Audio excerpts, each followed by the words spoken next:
Hey everyone, it's Aliya.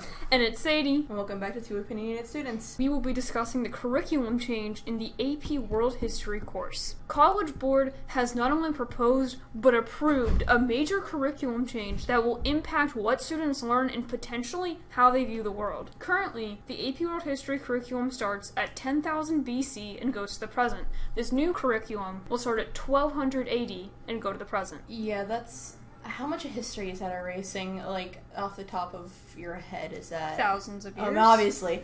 Okay. What is it, like 1100? 1100? 11,000 11,000 years. I'm sorry.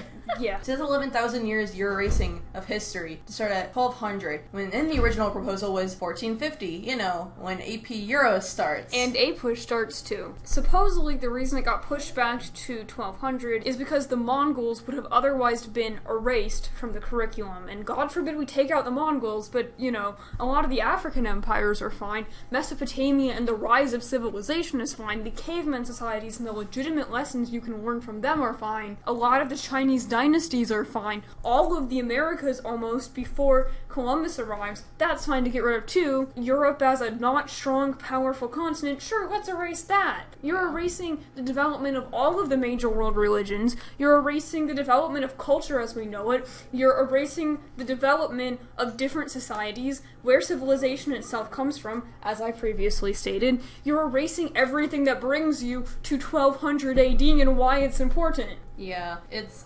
definitely Eurocentrism, whitewashing of history, because, like Sadie said, anything prior to 1200 is not Europe's time to shine. It's Europe's dark age, and for everyone else, it's the golden age. The America's golden age, the Indian golden age, the Africa golden age, the golden age of Islam, China. Literally Japan, everyone else. The Dark Ages is a completely obsolete expression because the Dark Ages only apply to Europe.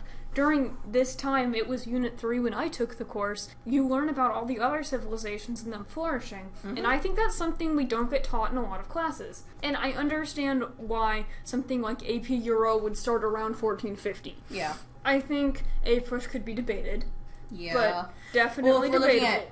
United States history. If it's looking at United States, it's a bit early, actually. If you're looking at the entirety of the U.S., that's rather far, if you're going to be really technical.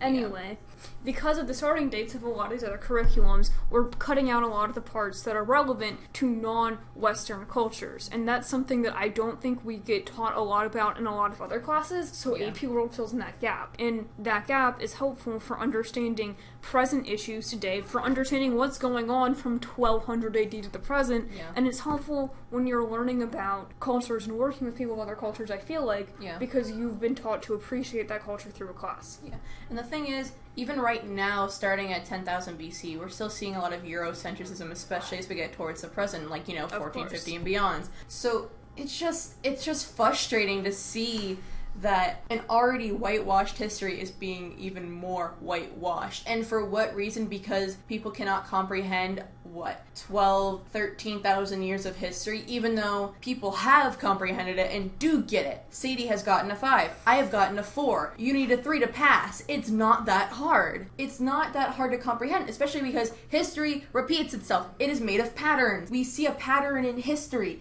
So you apply these generalizations into specifics, and you can make educated guesses when taking multiple choice tests. It's not that difficult by any means. There's some details you need to learn, and I understand that people are going to... Not everybody is good at everything. And so I understand some people will have a hard time taking the AP World class, but I would have a hard time taking the AP Calculus class, as we discussed in the previous episode. Mm-hmm. So at that point, maybe try not taking it. Or, I mean, otherwise, it's not as intense as APUSH in terms of memorization. Mm-hmm. It's relatively generalizations for the most part, and there are details that need to be learned, but I don't think it's completely taxing, especially if students were taught correctly, and I feel like I personally was prepared for the exam. Yeah.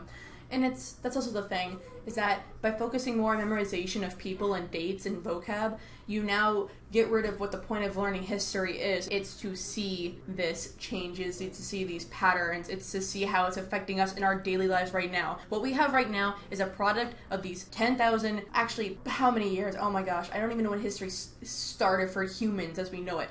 But for thousands and thousands and tens of thousands of years, this has been going on. This is a culmination of human life itself. By cutting it off and starting it at 1200 AD, you've now erased so much history that there's no point in learning world history. This is no longer world history by any means. And the sad part in all of this is there's now going to be pre-AP classes offered to help prepare and fill in the gaps of what students might not already know. And to have these courses taught, you're going to have a new curriculum, you're going to have teachers trained in new methods of this. People are not going to get college credit for taking the pre-AP classes, but guess who's making money off of it? College Board. Yeah, this is just another ploy of College Board to capitalize on our education. At the very least, make AP ancient history as cut out the stuff. And it's not even an AP class, so you said it's pre-AP. I know, it is pre-AP. You're not even getting an AP class credit for that. But if they had to change the curriculum, they should cut out the later stuff, I think, because you're going to cover a lot of that in APUSH, in AP Euro, in any of the basic American history, European history, even some parts of American government classes.